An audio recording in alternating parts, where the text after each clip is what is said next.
여러분 안녕하십니까? 여수 MBC 뉴스데스크입니다. 광양 보건대는 학생 수가 줄어 파행 운영되고 있는데요. 정상화가 쉽지 않아 보입니다. 재정 기여자가 어렵사리 선정되면서 돌파구를 찾는 듯 했지만 교육부의 승인이 미뤄져 또다시 난항을 겪고 있습니다. 김주희 기자가 보도합니다. 지난 1994년 개교한 광양보건대학교입니다. 이 대학은 설립자의 비리로 대학이 10여 년 넘게 파행 운영되고 있습니다. 지금은 11개 학과의 학생 수 120여 명에 그치고 있습니다. 특히 최근에는 2026 장학금 지원 제한대학에 지정되면서 내년 신입생 유치에까지 비상이 걸렸습니다.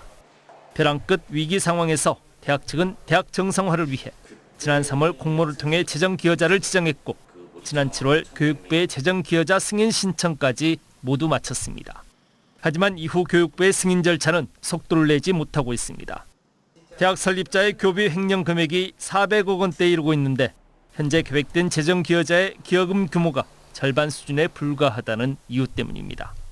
대학은 교육부 측에 대학 설립자에 대한 부당 이득금 반환 소송 승소 판결 등 그동안 노력들이 간과되고 있다고 주장합니다.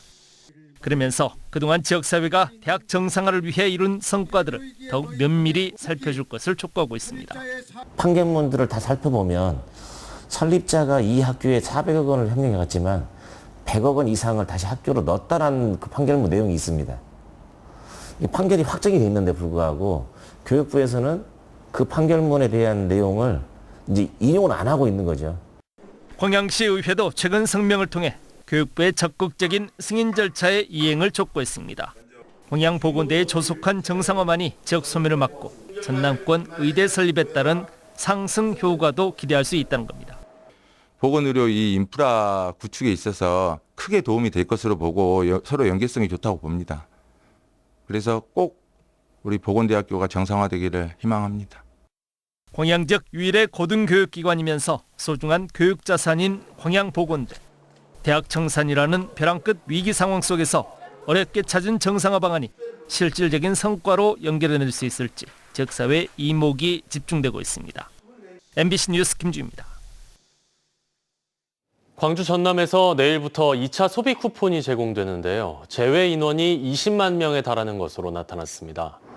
광주시와 전남도에 따르면 광주에서는 10만 3,700여 명, 전남은 9만 6천여 명 등 총 19만 9천여 명이 2차 소비 쿠폰 지급 대상에서 제외됐습니다. 1차와 달리 소득 상위 10% 가구가 지급 대상에서 빠졌습니다. 또 지난 6월 기준 부과된 건강보험료 가구별 합산액이 선정 기준을 초과하거나 2024년 재산세 과세 표준 합계액이 12억 원을 초과한 경우에도 지급 대상에서 제외됩니다. 사건, 사고를 해결하는 가장 중요한 열쇠는 경찰이 얼마나 빨리 현장에 도착해 적절한 초동 조치를 하느냐에 달려 있습니다. 하지만 치안 수요가 많은 지역은 아무래도 출동 시간이 지체될 수밖에 없는데요. 한층 빠른 출동을 위해 새로운 근무 방식이 도입됐습니다. 주현정 기자가 취재했습니다. 근무 중인 순찰차에 무전이 울립니다.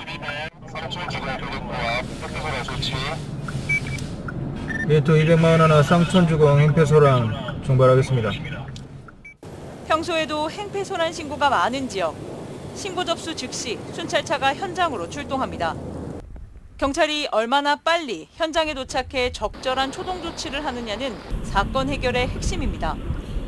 하지만 지구대와 파출소 몇 곳을 묶어 대표 한 지점에 인력을 집중 배치하는 이른바 중심 지역 관서 제도는 그간 주민들의 치안 기대치와는 거리가 있었습니다. 신고도 많이 들어가고 싸움도 날이면 날마다 하고 지구대도 머리 아팠을 거예요.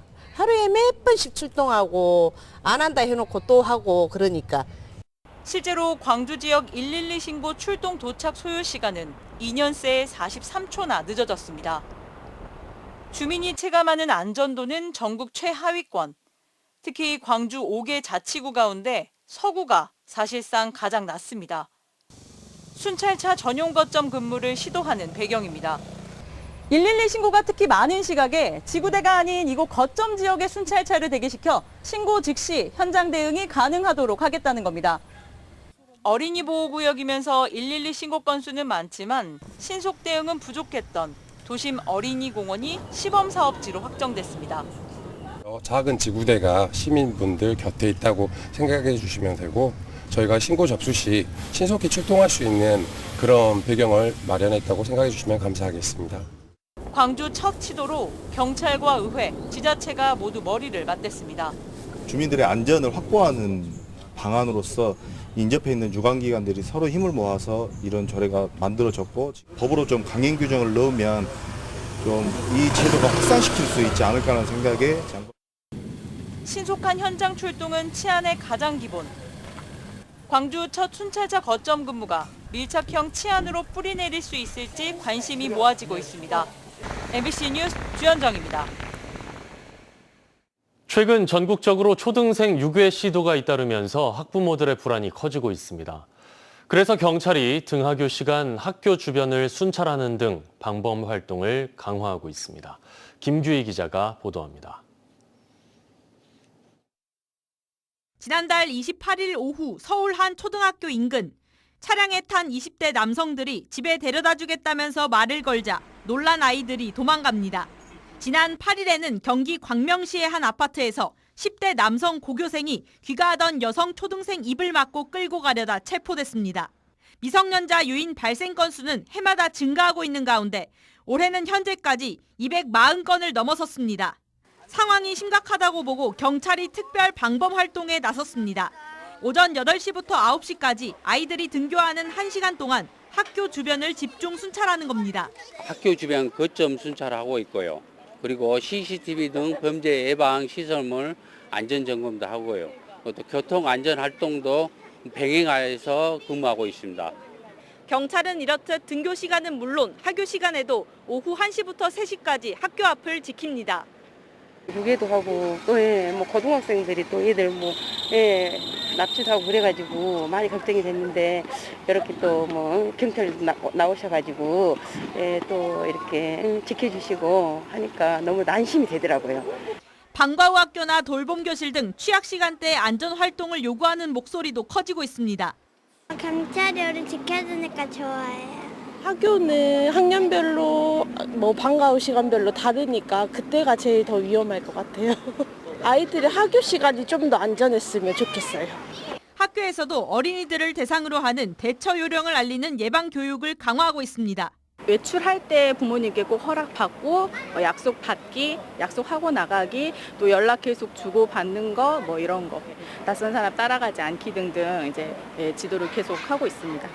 경찰은 다음 달까지 전남도 내 모든 초등학교 424곳에 순찰 인력을 배치할 방침입니다. MBC 뉴스 김규입니다. 주말 동안 전남 동부권에선 해상 추락과 화재 등 안전사고가 잇따랐습니다.